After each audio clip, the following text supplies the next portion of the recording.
जो योगी जी का नियम है वो न्यूटन के लॉ से मिलता ही जुलता है, लेकिन उससे कुछ ज्यादा ही है। योगी जी का नियम कहता है कि तू एक्शन तो करके देख बेटा, रिएक्शन तेरी साथ पूछते याद करेंगे। अगर कोई हिंसा होता है तो ये लोग ठीक अपना उठ वैसे ही सील लेते हैं जैसे कोई पेशाब करने के बाद अपना चैन बंद कर लेता है। जानते हैं वीडियो क्यों नहीं बनाएगा, क्योंकि इसमें अब्दुल चाचा का ना ऐसा मत समझिए। ये जो है ना, ऐसे लोग में जो लक्षण होते हैं वो जो होते हैं वो निब्रांडू के पैदाइश होते हैं। नमस्कार दोस्तों, बांग्लादेश के मुद्दे पर आज हमारे देश में हालात कुछ ऐसे हो गए हैं कि जो लोग यहाँ पे घूम घूम कर पूरे देश में ये दुहाई दे रहे थे कि यहाँ पे जो संविधान है वो खतरे में है, वही जो गाजा में हमला हो रहा था आतंकियों पर, तो वो लोग जो है वो छाती अपना पीट रहे थे।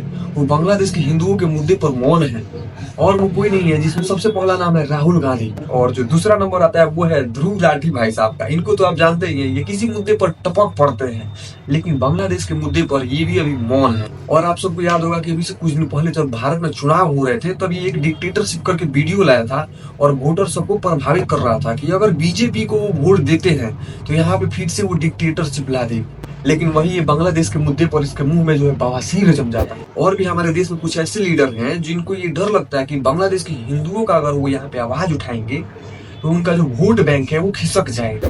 क्योंकि हमारे देश में कुछ हालात ऐसे हो गए हैं कि ये किसी भी हिंसा की आवाज उठाने से पहले ये देख लेते हैं कि वो कहाँ पे हुआ है और किसने किया है, तभी उसकी ये लोग आवाज उठाते हैं। जैसे कि अगर कोई बीजेपी शासित राज्य में हिंसा हो रही है तो ये लोग अपना छाती पीटने लगते हैं और संविधान की दुहाई देने लगते हैं।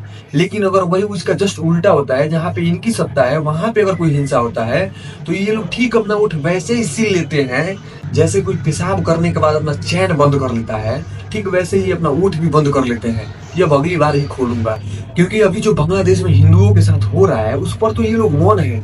लेकिन अभी से कुछ दिन पहले, और अभी भी खैर ठोक ही रहा है इजराइल, जब गाजा में इजराइल आतंकियों को ठोक रहा था तब ये लोग अपना छाती पीट रहे थे कि वहां पे गाजा में हमला हो रहा है, गाजा पे उन लोगों के साथ अत्याचार हो रहा है, उनकी ये लोग आवाज उठा रहे थे। लेकिन यही अपने पड़ोस में जब बांग्लादेश में हिंदुओं के साथ हो रहा है तो उस पर ये लोग मौन है। और वहां के हिंदुओं का कसूर सिर्फ बस इतना ही था कि वो लोग अपनी सुरक्षा को लेकर प्रोटेस्ट कर रहे थे, जिसका रिजल्ट ये हुआ कि जो इस पूरे प्रोटेस्ट का ऑर्गेनाइजर थे प्रभु चिन्मय कृष्ण दास, इन पर देशद्रोह का केस दर्ज किया गया और इनको इलीगल तरीका से गिरफ्तार भी कर लिया गया। और उनके जेल जाते ही वहां के जो कट्टरपंथी लोग थे उनको एक मौका मिल गया और वो हिंदुओं को टारगेट करके मारने और पीटने लगे। इस पर जो है हमारे यहाँ के जो विपक्षी लोग हैं वो ठीक वैसे ही बिहेव करते हैं जैसे लाइक भगवान ने उनको आंखें तो दी है लेकिन जुबान नहीं दी है बोलने के लिए। और मैं ध्रुव राठी से पूछना चाहता हूँ कि तुझमें थोड़ी सी भी शर्म है? तुम्हें शर्म है? कुछ शर्म आया है? क्योंकि जब बांग्लादेश में शेख हसीना की सरकार थी तब ये एक वीडियो लाया था डिक्टेटरशिप करके, और ये वहां पे बता रहा था कि बांग्लादेश में भी जो डिक्टेटरशिप है वो हावी हो चुका है। लेकिन जब वहां पे सत्ता परिवर्तित हो गया और अब हिंदुओं को टारगेट करके मारा पीटा जा रहा है, तब ये जो है वीडियो नहीं बनाएगा। और हम जानते हैं वीडियो क्यों नहीं बनाएगा, क्योंकि इसमें अब्दुल चाचा का ना ऐसा मत समझिए।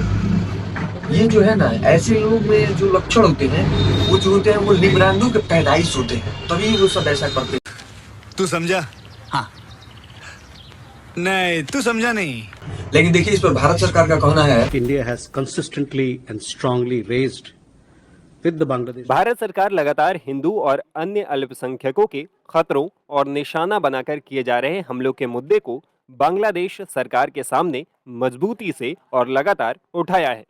अंतरिम सरकार को सभी अल्पसंख्यकों की सुरक्षा की अपनी जिम्मेदारी निभानी चाहिए।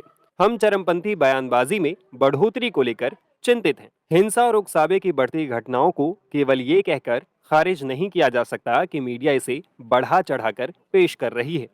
हम बांग्लादेश से अल्पसंख्यकों की सुरक्षा के लिए कदम उठाने का आह्वान करते हैं। We once again call upon Bangladesh to take all steps. लेकिन देश में ये आवाजें उठने लगी हैं कि भारत को 1971 दोहरा देना चाहिए। और हमको ऐसा नहीं लगता है कि मोदी जी ऐसा कर पाएंगे, क्योंकि मोदी जी जो है डिप्लोमेटिक तरीका का इस्तेमाल करते हैं। इसके लिए हमें योगी जी का वेट करना पड़ेगा, क्योंकि योगी जी का जो नियम है वो न्यूटन के तीसरे नियम से मिलता जुलता है। जैसे न्यूटन का तीसरा नियम कहता है कि to every action there is equal and opposite reaction, but जो योगी जी का नियम है वो न्यूटन के लॉ से मिलता ही जुलता है, लेकिन उससे कुछ ज्यादा ही है। योगी जी का नियम कहता है कि तू एक्शन तो करके देख बेटा, रिएक्शन तेरी साथ पूछते याद करेंगी।